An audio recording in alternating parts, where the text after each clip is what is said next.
ทุกคนเนาะมื้อนี้นำสิมาเทรดเนาะมื้อนี้เป็นอีกหนึ่ง EP เนาะ ที่หลายคนขอกันเข้ามาเนาะมื้อนี้เป็นมื้อวันที่24เนาะ เดือนเดือน3เนาะเกือบจะใกล้เข้าสงกรานต์แล้วเนาะหลายคนก็ขอกันเข้ามาเนาะว่า อยากให้เฮ็ดคลิปแน่เนาะโอเคเนาะมื้อนี้สิเป็นอีกหนึ่งเทคนิคเนาะในการแบ่งปันเนาะในส่วนของการเทรดนะทุกคนเนาะมามื้อนี้เนาะจะใช้ในส่วนของตัวในส่วนของ MACD กับในส่วนของตัวนี้เนาะตัวเป็น RSI ตัวนี้เนาะแต่ว่าตัวนี้บ่จำเป็นก็ได้เนาะใช้ MACD กับเนี่ยครับแนวต้านนะทุกคนเนาะเดี๋ยวเราสิมาเบิ่งกันว่าโอเคเนาะเราจะเป็นยังไงนะทุกคนเนาะเดี๋ยวเราจะมาเบิ่งกันเราจะฮู้ว่าโอเคเราสิมีกำไรหรือบ่เนาะทุกคนเนาะเดี๋ยวเรามาลุ้นนำกันเด้อทุกคนเด้อเนาะเดี๋ยวเราเบิ่งนำกันอันนี้เป็นอีกเส้นหนึ่งเนาะทุกคนเนาะเดี๋ยวจะมาเบิ่งนำกันเนาะว่าจะเป็นยังไงนะทุกคนเนาะ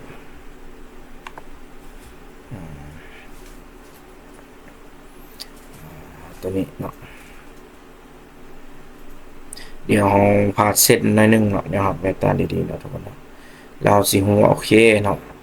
เราสิมีโอกาสทำกำไรได้บ่เนาะทุกคนเนาะซันหลายคนที่ขอกันเข้ามาเนาะก็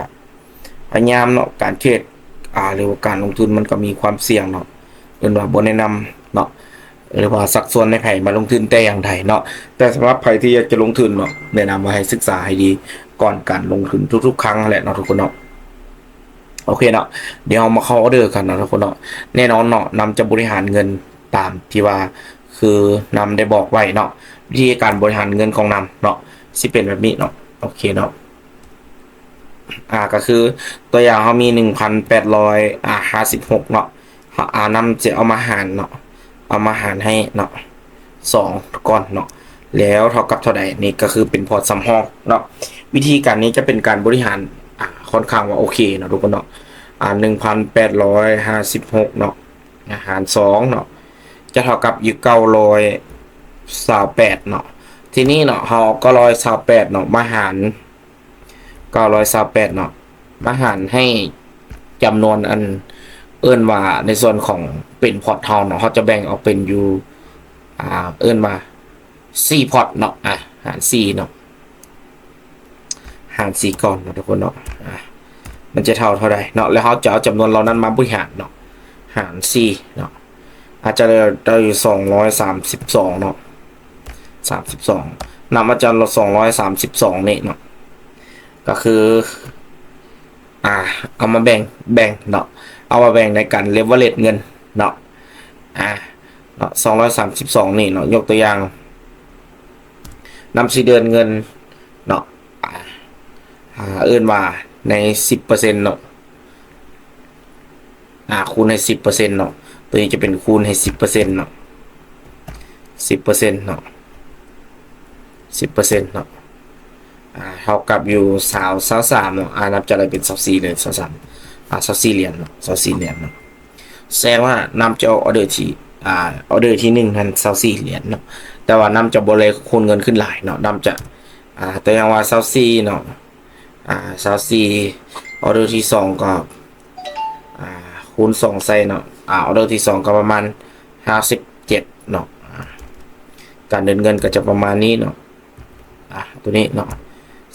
57เนาะ57ตัวอย่างบวินเทียก็เอาบวก57เนาะเป็น105นะฮะที่2ต้องไปอยู่ในส่วนของ150เนาะ130แบบนี้เนาะแบบนี้เนาะแต่ว่าถ้าหากว่ามีกำไรก็จะกลับลงมาเนาะแบบนี้เนาะประมาณนี้ซะเนาะ 120ก็ได้เนาะ120เนาะ120เนาะบวกให้120ก็เท่ากับ225เนาะเลยก็จะเป็น225เนาะ225โอเคเนาะเดี๋ยวเขาจะมาเทรดกันนะทุกคนเนาะเริ่มจาก24เนาะ24เนาะโอเคเนาะเดี๋ยวเราจะมาเบิ่งกันเนาะในออเดอร์แรกเนาะทุกคนว่าเขาสิสามารถสร้างกำไรได้บ่เนาะหรือว่าสิขาดทุนนั่นเองนะทุกคนเนาะเดี๋ยวเรามาลุ้นน้ำกันนะทุกคนเนาะเดี๋ยวเรามาเบิ่งออเดอร์ที่ไปเนาะแนวโน้มของตลาดก็มื้อนี้ก็ถือว่า ช่วงนี้ตลาดจะบ่ค่อยคักปานใดนะเพราะว่าเนื่องจากราคาของบิตคอยน์มีการผันผวนเนาะว่าสวิงขึ้นสวิงลงเนาะให้แทนเหรียญลูกพวกนี้มันก็ค่อนข้างว่าเกิดแท่งเทียนยาวแล้วก็มีเทียนที่เป็นค่อนตีหลายเนาะซะเนาะเป็นหรือว่าเป็นโดจิอหยังก็ค่อนข้างว่าหลายเนาะทุกคนเนาะสิมาเบิ่งออเดอร์ต่อไปกันนะทุกคนเนาะเราจะลองซิมเบิ่งกราฟตัวนี้ก่อนเนาะถ้าว่าโอเคเราจะเทรดต่อเนาะถ้าบ่โอเคก็สิเทรดกลับใหม่เนาะเอาซั่นซะเนาะเดี๋ยวครับจะมาเบิ่งกันเนาะถ้ามีกำไรน้ำจะพยายามเอากำไรไปต่อเรื่อยๆเด้อโอเคเนาะซิมซื้อฮอบหนึ่งเนาะทุกคนเนาะซิมซื้อฮอบหนึ่งเนาะอ่ะถ้าว่ามันวินเนาะยกตัวอย่างนำสีพยายามเอากำไรไปเนาะเนาะแบบนี้นะหรือว่าเดี๋ยวเรามาเบิ่งกันเนาะว่าสีสามารถขึ้นได้บ่เนาะแบบนี้เนาะขึ้นบ่ได้ก็บ่เป็นหยังเนาะทุกคนเนาะเพราะเฮามีการบริหารเงินชัดเจนเนาะที่เหลือนะก็จะเป็นว่ามันก็จะเป็นพอร์ตเซฟของเฮาเนาะส่วนนี้เฮาว่าเฮาบ่สนใจอยู่แล้วเนาะทุกคนเนาะที่เฮาจะออเดอร์ต่อไปเนาะออเดอร์ต่อไปเฮาต้องเดิน57เนาะ57เนาะ57เนาะโอเคเนาะเอามาเบิ่งออเดอร์ต่อไปกันเนาะว่าสีนี้ก็เริ่มมีการจากเนาะแล้วก็เบิ่งจากแนวโน้มตลาดเนาะอันตัวนี้ก็ว่าเป็นแนวต้านที่ค่อนข้างว่าแข็งแรงหน่อยนึงเนาะทุกคนเนาะแต่ว่าอยู่ในโซนเขียวเนาะนับจะซื้อเนาะนับจะซื้อขึ้นเนาะเพราะตัวนี้ยังเป็นโซนเขียวเนาะแต่จะบ่แห้งเนาะอาจจะบ่แห้งเนาะแต่ว่าก็มียังสามารถซื้อขึ้นไปได้เนาะจะมาเบิ่งกันเนาะว่าสามารถขึ้นได้บ่อย่างต่างๆเนาะนำกะมีความมั่นใจเนาะเพราะว่าสเต็ปว่าแห้งซื้อสังเกตแห้งซื้อหลายปานนี้เนาะแห้งขายมันมีแต่แท่งเดียวนี่เนาะสิเป็นตัวอย่างคนหลายคนพากันซื้อคนหนึ่งขายเนาะจะสู้คนหนึ่งได้จังไดเนาะทุกคนเนาะอันนี้ก็เป็นอีกเหตุผลหนึ่งเนาะแต่ว่าบนพื้นฐานมันก็มีความเสี่ยงเนาะโอ้ลงเสยเนาะทุกคนเนาะ17ต่อไปต้องไป103ทุกคนเนาะไป130เนาะโอเคเนาะเดี๋ยวเราจะไปเบิ่งในออเดอร์ต่อไปนะทุกคนเนาะมันลงซองสุดท้ายเนาะมันลงซองสุดท้ายเนาะแสดงว่าเราวิเคราะห์ผิดพลาดเนาะโอเคขายตามตลาดเนาะเดี๋ยวเราลองขายตามตลาดเบิ่งเนาะว่าสีมีกำไรหรือว่าสีขาดทุนจังไหนนะทุกคนเนาะเดี๋ยวเรามาเบิ่งมาลุ้นน้ำกันเนาะเนาะเดี๋ยวเบิ่งตอนนี้เราเสียไปอยู่2ออเดอร์เนาะ24กับ57เนาะติดลบไป81เหรียญเนาะทุกคนเนาะเดี๋ยวเรามาเบิ่งเนาะจังซี่แหละเนาะทุกคนเนาะการหาเงินมันก็บ่ได้ง่ายเนาะอันนี้คือนำบอกทุกคนเสมอเนาะว่าการหาเงินมันยากเนาะเสียนะทุกคนเนาะเป็นอย่างเนาะทุกคนเนาะในออเดอร์ต่อไปนะทุกคนเนาะในออเดอร์ต่อไปเดี๋ยวเรามาเบิ่งกันนะทุกคนเนาะไปมันมา200เนาะเดี๋ยวเบิ่งออเดอร์ต่อไปเนาะ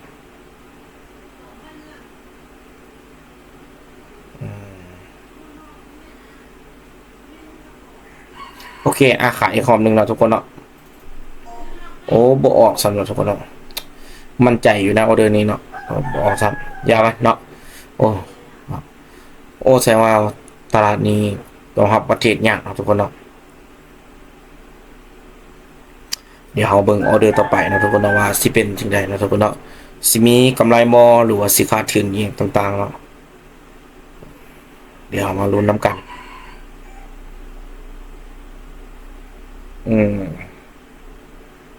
เดี๋ยวมาเบิ่งออเดอร์ต่อไปกันเนาะทุกคนเนาะ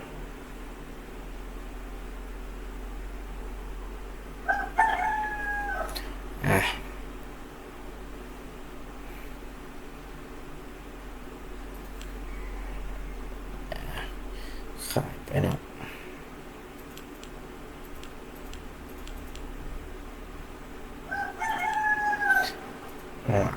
ขายอีก1รอบแล้วทุกคนเนาะเบิ่งว่ามันฐานในตันน้อยนี่เนาะมันสิฮับได้บ่เนาะหรือสิฮับบ่ได้เนาะมาลุ้นนำกันเบิ่งเนาะซี่แล้วเนาะทุกคนเนาะส่งมันเทศได้มันก็ ก็ได้เนาะส่วนตลาดมันผันผวนก็ยอมรับว่าเทรดยากอีหลีเนาะทุกคนเนาะคือนำต้องบอกว่าการบริหารพอร์ตนี่คือสิ่งที่ว่าสำคัญที่สุดเนาะทุกคนเนาะถ้าไม่นี้โบวินนำก็จะยึดเนาะทุกคนเนาะนำก็จะยึดเนาะคันโบวินก็จะยึดอ๋อสวยเนาะมีกำไรบอเนาะสรุปเราจะเดินไปมีกำไร36เหรียญนะทุกคนเนาะโอ้วันนี้ยอมรับว่าเทรดยากเนาะทุกคนเนาะก่อนจะได้กำไร36เนาะต้องใช้เงินเติบเนาะว่าก็ดีที่เขามีการบริหารขึ้นเนาะถ้าว่าไม่เมื่อกี้บวินแล้วก็สิยึดนะทุกคนเนาะตลาดมันคือทุกคนเห็นแล้วว่าแต่ละคนก็เทรดยากกันหมดนะบ่มีใครว่าโอ้จะเทรดง่ายอย่างเดียวนะทุกคนเนาะโอเคซื้อ1หอบเนาะเพราะว่าทุกสิ่งทุกอย่างมันก็หาเงินบ่มีเข้ามาหาง่ายเนาะมันยากหมดเนาะทุกคนเนาะแต่ว่านำก็สิบ่กำไรหลายเนาะอีก 2-3 หอบนำก็จะเซาละเนาะเพราะว่าว่าอยากสอนแชร์เรื่องการบริหารเงินเนาะแล้วก็ว่าให้แต่ละคนได้เข้าใจเรื่องโมเดลเรื่องตลาดเนาะว่าโอเคเฮามั่นใจสำใดเนาะเฮาว่าเฮาโอเคแล้วบ่เนาะถ้าว่าโอเคแล้วจังเทรดเนาะถ้าบ่โอเคเฮาก็โอเคเฮาก็ผ่านก่อนไปเนาะทุกคนเนาะโอเคสวยเนาะ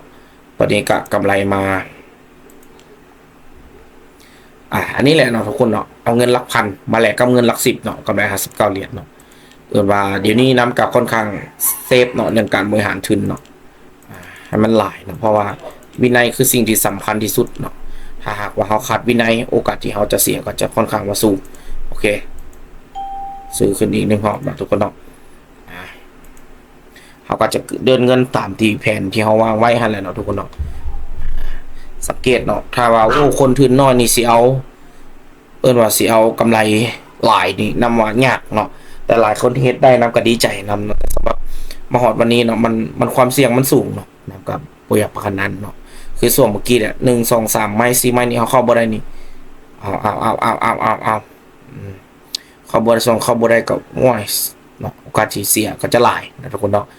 เฮาว่าปราศจากบ่ได้เห็นบ่มันก็มีขึ้นมีลงมีขึ้นมีลงเนาะตลาดเนาะเฮาต้องเบิ่งเนาะเฮาก็ต้องเบิ่งนำว่าโมเดลตลาดมันเป็นจังไดนะทุกคนเนาะตัวนี้เสีย3ไม้ติดเนาะก็กลับมาวิน3ไม้ติดเนาะทุกคนเนาะตัวนี้ก็กำไร83เหรียญเนาะอีกน้อยนึงนำก็โอเคเนาะนำจะเศร้านะทุกคนเนาะเพื่อให้แต่ละคนได้เข้าใจเนาะถึงว่าการบริหารทุนเนาะการบริหารเงินคือสิ่งที่สำคัญนะเนาะทุกคนเนาะซื้ออีก1หอบโอ้เดียวบ่ทันเนาะปรับเงินเกินเนาะแต่ว่าคันซื้อก็มีโอกาสจะทำกำไรด้วยเพราะมันหลุดโซนตัวนี้ไปอยู่เนาะก็มีโอกาสที่จะผ่านขึ้นมาอาจจะต่ำตัวนี้อาจจะโยกลงมาส่งท้ายกับมีส่วนที่เป็นไปได้เนาะบางทีก็อาจจะดันขึ้นมาต่ำกับตัวนี้เลยก็มีเนาะอันนี้เขาก็ต้องมาเบิ่งเนาะมาเบิ่งจากค่าของMACD เนาะที่จริง MACD ก็ค่อนข้างว่าใช้ได้ผลเนาะแต่มันก็บ่ได้ว่าเวียนทุกไม้เนี่ยเนาะขัดไปได้ก็สวยหวานเจี๊ยบเลยทุกคนเนาะฉะนั้นอันนี้ก็จึงเป็นเหตุผลที่ว่าอยากให้หลายคนลองศึกษาเนาะเนื้อหาในคลิปนี้ก็บ่ได้มีการว่าเนื้อหาในการซักซ้อนหรือแนะนำการลงทุนแต่อย่างใดเนาะสำหรับทุกๆการลงทุนหรือการเทรดมันก็มีความเสี่ยงเนาะถ้าว่าผู้ใดเนาะที่ว่าบ่ยอมรับความเสี่ยงบ่ได้ก็บ่ให้มาลงทุนเนาะเพราะว่าสำหรับทุกๆอาชีพมันก็ว่าเหมาะสมสำหรับบางคนก็บ่ได้มักเนาะมาไผที่ว่าตั้งใจได้ก็นำก็ดีใจเนาะไผที่ว่าโอเคเฮ็ดมันได้เฮ็ดมันสำเร็จสร้างกำไรมันได้นำก็ดีใจนำเนาะเกี่ยวซองนำก็จะเป็นอีกซองนึงเนาะที่ว่าให้บทเรียนให้ความรู้ในส่วนของเชิงเรื่องการลงทุนเนาะการเทรดเนาะจากสถิติหลังบ้านก็ว่าหลายคนที่เบิ่งกันยังบ่ทันกดติดตามเนาะก็อย่าลืมฝากกดติดตามช่อง DK นำโน1นำเนาะโอ้ขึ้นบ่ได้สำเนาะสิแหละนะทุกคนเนาะส่วนมันเสียมันก็จะเสียเนาะส่วนมันได้มันก็จะโอเคเนาะเดี๋ยวนำไปต่อเดี๋ยวต่อไปเนาะ